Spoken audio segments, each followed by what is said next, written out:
Hi, I'm Alan Carter, and I'm here to tell you about my new book, Franz Josef, which is the third in the Nick Chester series set in New Zealand.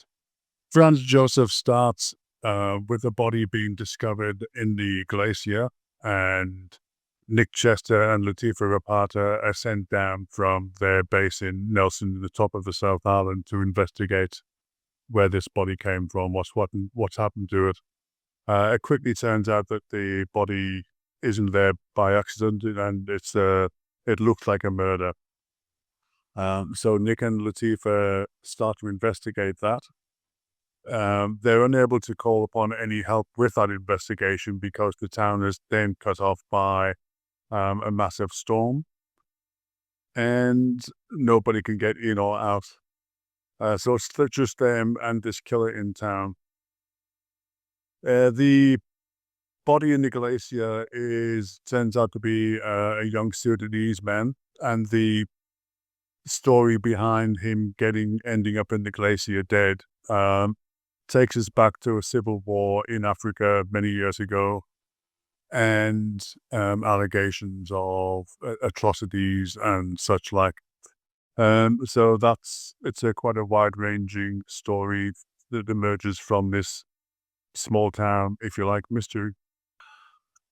I think I was initially inspired basically to write about Franz Josef because when I read the story about the idea of relocating the town, it seemed like a pretty dramatic thing to do. I mean, they can never predict when this catastrophic earthquake is going to happen, but they took it seriously enough to take the idea of relocating the town seriously.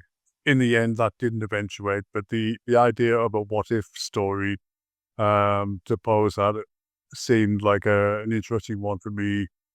Then you have a ghost town being emptied of its people in this very striking, um, quite rugged, dangerous location. And so having if you like, a locked room mystery in a ghost town appealed to me. But then I needed to think about, well, who is the body in the glacier?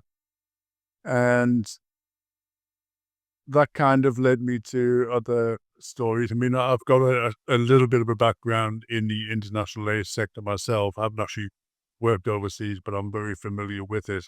And so the stories behind um, corruption and malfeasance in the aid industry in the midst of the current climate where aid agencies and aid workers increasingly becoming under attack. There's a lot of focus. Become a very politicized, weaponized, if you like, industry.